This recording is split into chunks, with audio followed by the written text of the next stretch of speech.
Buenos días, continuamos con el ciclo de conferencias, charlas, coloquios de la primera sesión.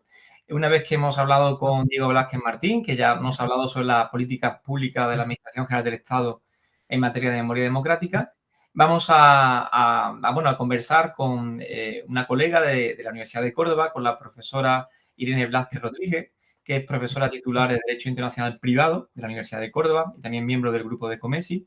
Y ella nos va a explicar un poco, va a hablar un poco sobre la adquisición de la nacionalidad española en el contexto de esta ley de la memoria democrática, desde el punto de vista personal y sus implicaciones en el plano internacional. Buenos días, Irene. Buenos días, Víctor. Gracias por aceptar nuestra invitación a este coloquio, este congreso sobre memoria democrática. Y yo, antes de iniciar a hablar sobre la ley de memoria, yo creo que sí, me gustaría, si no te importa, que como experta en Derecho Internacional Privado nos dieras unas pequeñas pinceladas, comentando brevemente, de cómo se adquiere la nacionalidad en España. Es decir, nos están viendo compañeros, colegas de otros países y a menudo hay un gran desconocimiento sobre algunos casos de cómo se puede adquirir. Entonces, para situarnos, y antes de hablar de la adquisición en el marco de la Ley de Memoria Democrática, ¿por qué no das unas pequeñas pinceladas sobre este tema? Pues me parece muy adecuada la pregunta porque así ubicamos más adecuadamente el alcance y la naturaleza de la medida llevada a cabo en la Ley de Memoria Democrática. Hay varios modos de adquirir la nacionalidad española, voy a ser breve. En primer lugar, tenemos a los nacionales españoles de origen.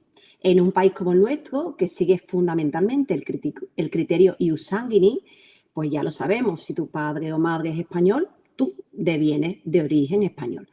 También son españoles de origen aquellas adquisiciones de la nacionalidad mediante ius soli. Tenemos fundamentalmente dos casos. El caso de progenitores que son extranjeros, si al menos uno de ellos ha nacido en España. Entonces ya el extranjero, podemos decir de tercera generación, adquiere la nacionalidad española de origen al nacer en España.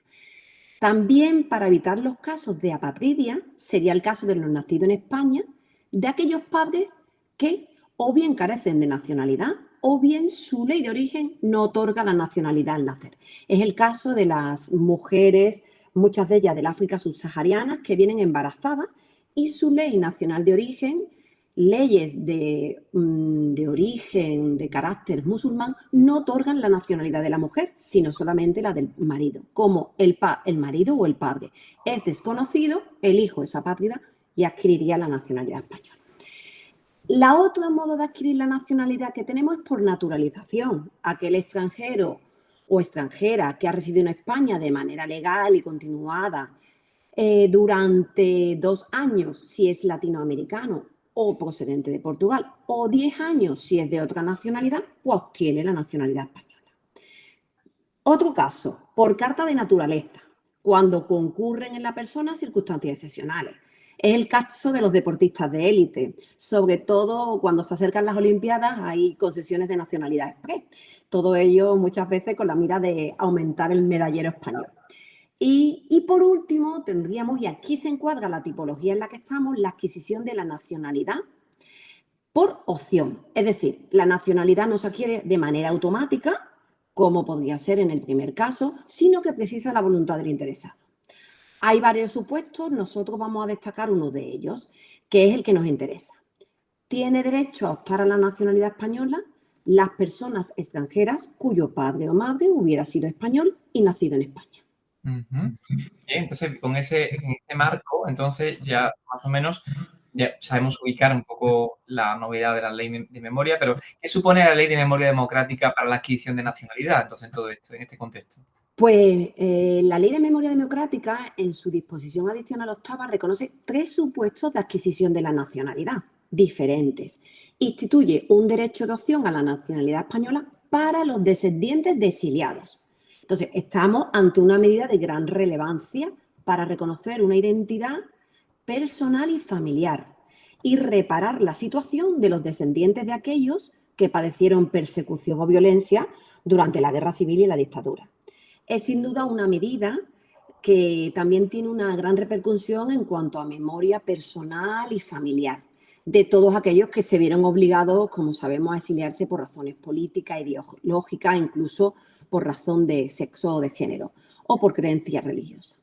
Los supuestos son tres. Dos son claramente como consecuencia del exilio y hay un tercero que viene a paliar leyes que hemos tenido muy discriminatorias durante un largo periodo de tiempo. Los dos primeros son aquellos nacidos fuera de España de padre o madre, abuelo o abuela que originariamente hubieran sido españoles y que, consecuencia del exilio, hubieran perdido o renunciado a la nacionalidad española. Es decir, estamos hablando de todos los hijos, nietos de aquellos españoles que, como consecuencia de la dictadura, se exiliaron a Latinoamérica, fundamentalmente a México o Argentina, como sabemos, también a Cuba, o a Europa, fundamentalmente a Francia. Entonces, la condición de exiliado se le reconoce a todo aquel que marchó fuera de España entre la fecha del 18 de julio del 36 y el 31 de diciembre del 55. Más allá de esta fecha y hasta que entró en vigor la Constitución, la persona tiene que reconocer que se exilió por razones de índole política, ideológica, por creencia religiosa, etc. Es decir, porque corría peligro su integridad física en España. Es el primer caso. El segundo, los hijos e hijas mayores de edad de aquellos españoles a los que les fue ya reconocido la nacionalidad española en virtud de la Ley de Memoria Histórica del 2007. ¿Qué pasaba? Que la Ley de Memoria Histórica no alcanzaba a los que eran mayores de edad. Solamente si un descendiente, un hijo, había adquirido la nacionalidad española en virtud de esta ley, transmitía también la nacionalidad española al que estaba bajo su patria potestad, pero dejaba fuera al hijo mayor de edad. Entonces, ahora se llama a esta ley la ley de nietos, porque va más allá de la posibilidad de recuperar la nacionalidad que fijaba la Ley de Memoria Histórica. Y se activa, podríamos decir, algo muy interesante, que es una recuperación en cadena, de generación en generación. Así, con este supuesto se eliminan los requisitos de que el hijo que optaba a esa nacionalidad, pues estuviera bajo la patria potestad, como he comentado. Y tenemos un tercer supuesto. Fíjate, el tercer supuesto no está directamente relacionado con el exilio, sino que se trata de los hijos e hijas nacidas en el exterior de mujeres españolas que perdieron la nacionalidad al casarse con extranjeros, antes de la entrada en vigor de la Constitución española. Es decir, que bajo este paraguas de la Ley de Memoria Democrática se amplía el reconocimiento y la visibilización ante otras historias personales. Se reconocen derechos a situaciones que no tienen nada que ver con el exilio, en concreto a estas mujeres que, consecuencia de leyes discriminatorias existentes durante el franquismo, incluso más allá en la historia, perdieron la nacionalidad española. Se trata del supuesto de las mujeres que se casaron con estadounidenses, con franceses, con cubanos y que automáticamente su identidad nacional se equiparaba a la del marido, la pedía. Automáticamente también perdía la opción de transmitir ius sanguinis la nacionalidad a su hijo, una vez nacido, lógicamente, porque adquiría la nacionalidad nueva, que era la del marido. ¿Qué se intenta reparar con la Ley de Memoria Democrática? Pues que esos hijos de mujeres de origen español que perdieron la nacionalidad al casarse puedan recuperarla. Es decir, revertir esa discriminación de años. Reparar, por tanto, una injusticia histórica. Bueno, pero has comentado concretamente esa serie de casos muy interesantes que sobrepasan, desbordan el tema de la memoria, porque estás comentando también de cuestiones de ampliación prácticamente del reconocimiento de nacionalidad, sobre todo aquellas mujeres que perdieron la nacionalidad por casarse. Entonces, me parece un contexto interesante, pero a la vista de los casos que has expuesto, y como experta, ¿crees que la Ley de Memoria Democrática contempla todos los que deben ser? Si son todos los que están todos los que deben ser. ¿Cuál es tu opinión? Sí. Bueno, yo creo que con respecto a los hijos y nietos de exiliados, al instaurar ahora una adquisición de la nacionalidad en cadena, a diferencia de la Ley de Memoria Histórica, pues se ha suplido la carencia existente. Vale. Pero en cambio, yo creo que ya sé que se ha abierto la opción a estas mujeres que perdieron la nacionalidad española de recuperarlo por sus descendientes. Aquí tenemos una doble discriminación, podemos decir. La mujer perdía su nacionalidad al casarse con un extranjero y adquiría la del marido, ¿vale? Pero había casos en que la mujer española no perdía la nacionalidad. ¿Cuándo era? Cuando la ley nacional del marido no le otorgaba la nacionalidad. Por ejemplo, Suiza es un país muy reticente a otorgar la nacionalidad muy fácilmente. Entonces, la mujer española seguía manteniendo su nacionalidad española. Pero esa mujer que tenía descendencia, sus hijos no adquirían la nacionalidad española. ¿Por qué? Porque la nacionalidad siempre venía dada por la vía paterna. Entonces, ahí hay una discriminación que no se ha salvado. Claro, pero estás hablando, bueno, de esa situación, pero ¿de qué número estamos hablando? Es decir, son muchos los casos que se están dando en la práctica, no sé si hay conocimiento. El caso de las mujeres que perdieron la nacionalidad es más difícil dar números concretos. Porque ¿de dónde nos vienen las fuentes? ¿De dónde tenemos detalles sobre el número de solicitudes? Pues vienen principalmente de los países de origen, los países principales del exilio, del lugar donde se marcharon los españoles, o bien de fuentes de España. Entonces, en el caso de los exiliados, recordemos que en Francia en los años 40 se calcula que había unos 150.000 exiliados. Seguramente a lo largo de este congreso habrá especialistas que nos van a dar más detalles sobre cifras y lugares de destino. Yo por nombrar los que más conocemos, ¿no? En México habían 18 o 20.000 españoles, en Argentina unos 10.000, en Estados Unidos y Puerto Rico un número menor, pero tenemos esos españoles ilustres como fueron Severo Ochoa o Juan Ramón Jiménez. Claro. Bueno, si nos ceñimos a las cifras que maneja el Ministerio de Presidencia, se calcula que en torno a 350.000 o 400.000 personas pueden adquirir la nacionalidad española por opción, que no es un número nada desdeñable. No, para nada, no, me creía que eran menos, sí que es importante. Sí. Pero bueno, retomando el tema también has mencionado antes, cuando hablado del Código Civil, hace referencia al derecho a optar de la nacionalidad española. Obviamente has comentado que recoge ese derecho a optar a aquellos cuyo padre o madre hubieran sido originariamente española. Pero si me permite insistir un poco, ¿nos puede aclarar qué aporta además en ese sentido la Ley de Memoria Democrática? Porque si ya estamos diciendo que eso la normativa lo recoge, ¿qué es la especificidad? ¿Qué aporta además la ley en este caso? Sí, muy interesante desde el punto de vista ya jurídico y también identitario, ¿no? De la diferencia. Pues, en efecto, como decía, el Código Civil ya en el 2002 reconoce este derecho de opción. Aquellos que tienen padre o madre que habiendo sido español, pues ya no tienen la nacionalidad española. Pues la diferencia fundamentalmente radica en tres aspectos. En primer lugar, el tipo de nacionalidad española a la que se opta. Fíjate, bajo la Ley de Memoria Democrática se reconoce una nacionalidad española de origen. O sea, como si la tuvieras prácticamente de nacimiento, sobrevenida, pero de origen. Y no sería, por tanto, un modo de adquirir la nacionalidad derivativo. Eso tiene sus trascendencias. No tenemos tiempo para entrar, pero bueno, en la ponencia que se desarrollará en el futuro por escrito daré más detalles porque tiene implicaciones. Y luego, no exige el requisito bajo la Ley de Memoria Democrática de demostrar que el padre o la madre ha nacido en España.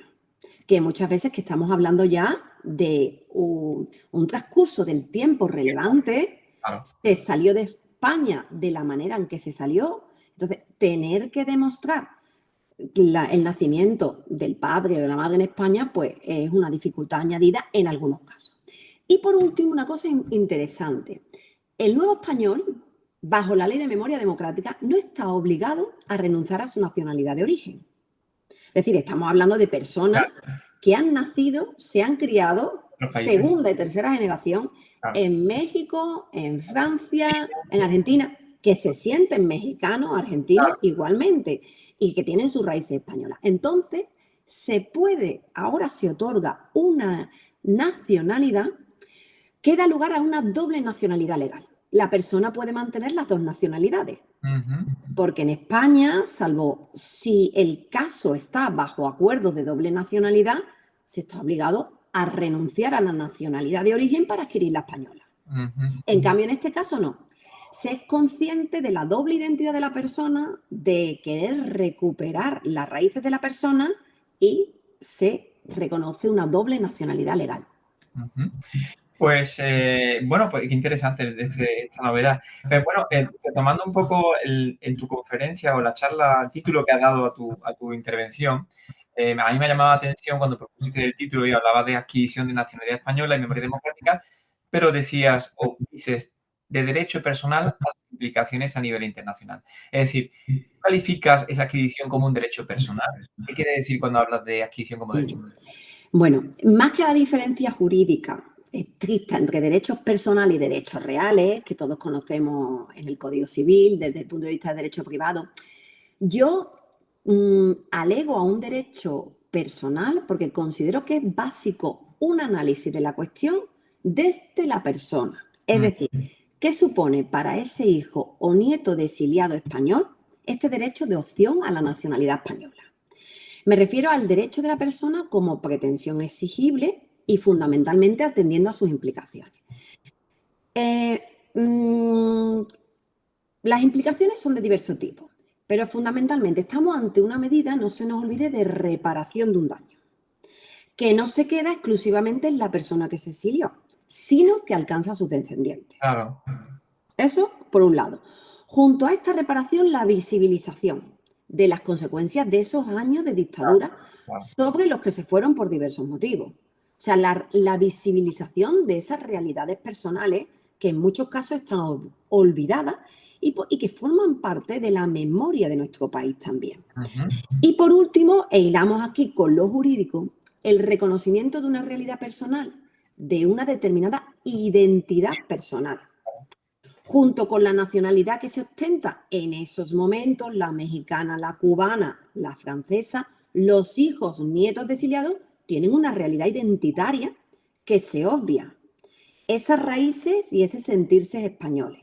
Se puede así recuperar la nacionalidad española perdida, truncada a consecuencia del exilio.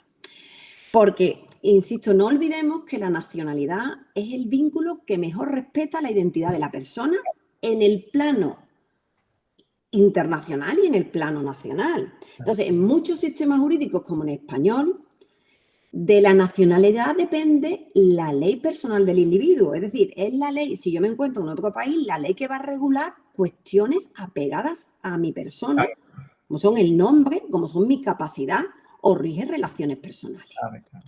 Entonces, en efecto, la ley de memoria democrática instituye un derecho individual a la memoria personal y familiar del ciudadano. Y el reconocimiento de la nacionalidad española es un elemento crucial. Claro. Y para finalizar... Perdona, no te perdí interrumpir. Sí.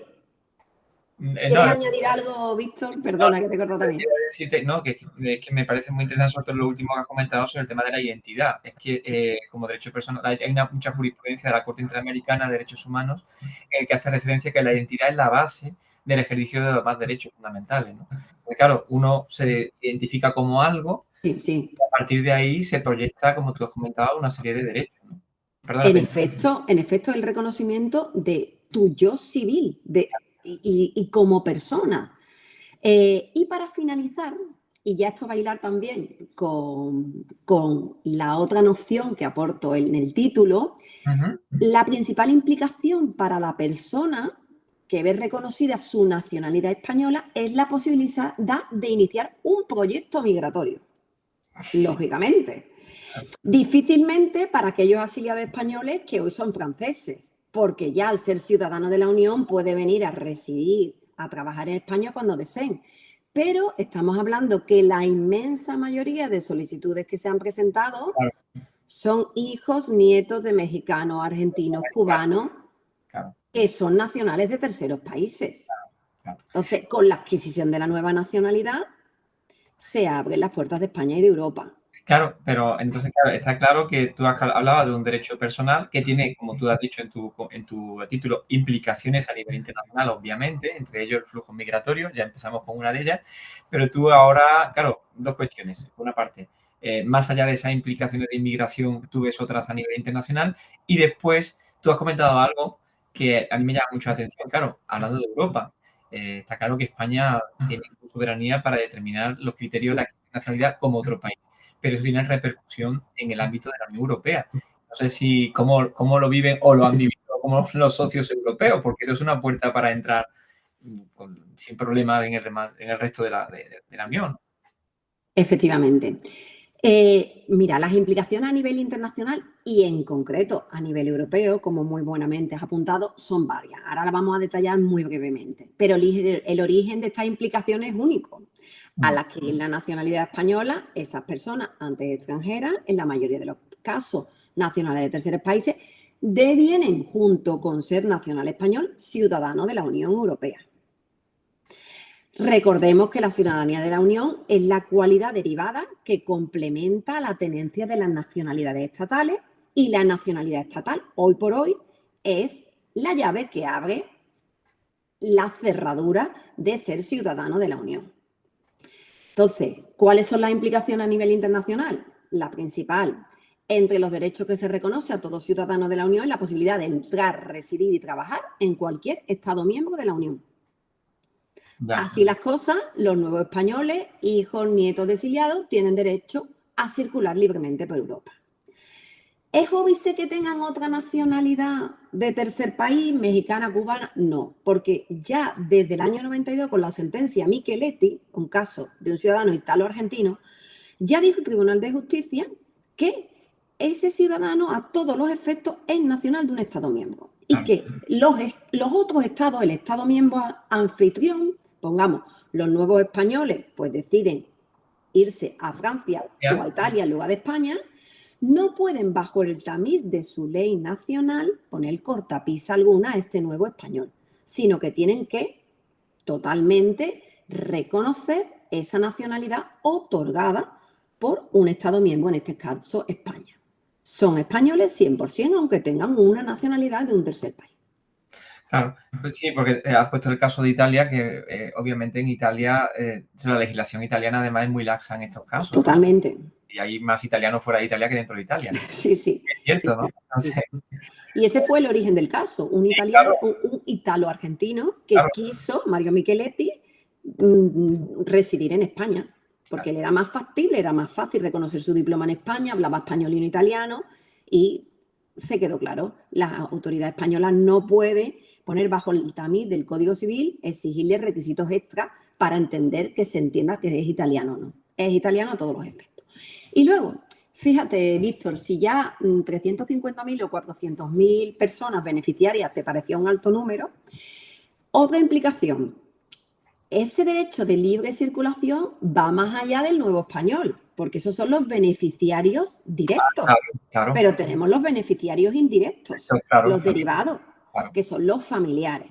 Entonces, recordemos, todos los cónyuges, bueno, todos de cada uno de ellos, el cónyuge, la pareja de hecho, los descendientes menores de 21 años o a su cargo y los ascendientes que convivan en el núcleo familiar. Todos ellos tienen opción de desplazarse con el nuevo español a España o al país de la Unión que libremente consideren. Con su pasaporte, claro, sin problema. Entonces, pues podemos hablar exponencialmente, no sé, una unidad familiar media, 3, 4 miembros, pues ya estamos hablando, y hay países donde, bueno, el índice de natalidad es mucho más alto que en España, como todos conocemos, o sea que puede ser 4 o 5. Obviamente, ¿no? Sí, pero que yo creo que los socios europeos, no, en este sentido, más allá de lo que ya ha dicho el tribunal, están ya acostumbrados con el caso italiano, porque vuelvo a insistir que en Italia la legislación es que hay muchísimos italianos en Argentina que nunca han pisado Italia y que tienen pasaporte italiano. En efecto. Es una realidad, ¿no? Sí, sí, sí.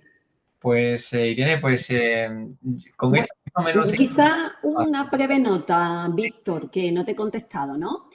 Que has abordado algo sobre la repercusión de los socios europeos.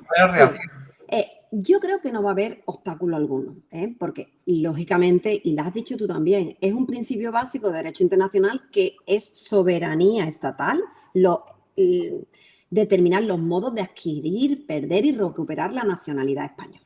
Eso es algo que respetan todos los Estados miembros, lógicamente. Ahora bien, es cierto que el Tribunal de Justicia algunas veces pone límite al reconocimiento de la nacionalidad si se afecta al estatuto del ciudadano de la Unión.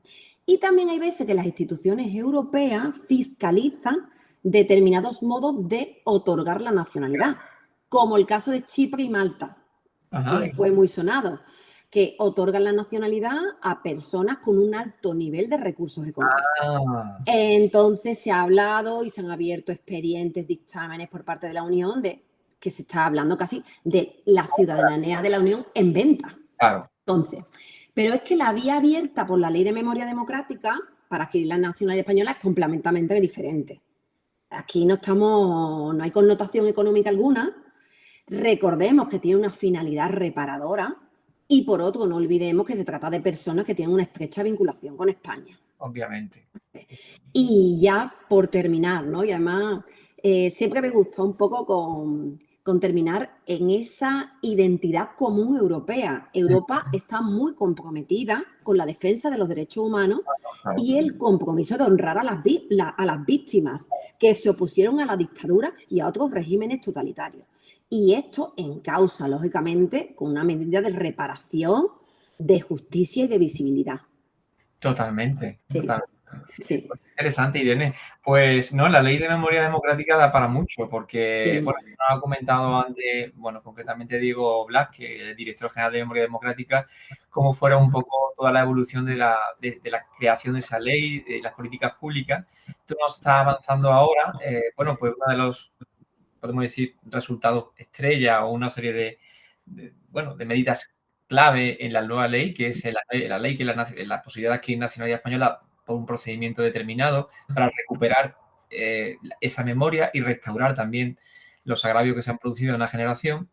Y yo te invitaría a que te quedaras con nosotros porque en la línea de lo que estás comentando, que has dicho algo muy interesante, el tema de la identidad, vamos a hablar ahora con Damián Tuset, que es jefe de la sección de Ministerio de Asuntos Exteriores del Gobierno de España, y va a hablar sobre el tema de la gestión de datos y archivos, la reparación de las víctimas a la luz de la Ley de Memoria Democrática y que tiene que ver mucho con determinar la identidad de los que se fueron, de los que fallecieron y determinar concretamente quiénes fueron y quiénes dejaron de ser, ¿no? Por lo tanto, el tema de la protección de datos, que tiene que ver también con el reglamento de la Unión Europea, la ley ya nos explicará concretamente Damián, cómo es ese equilibrio para respetar normativa europea y, bueno, también alcanzar lo que tú has comentado del reconocimiento de identidad. Bueno, pues gracias, Irene. Gracias a ti y enhorabuena por esta iniciativa. Bueno, pues seguimos entonces en la primera sesión. Muchas gracias.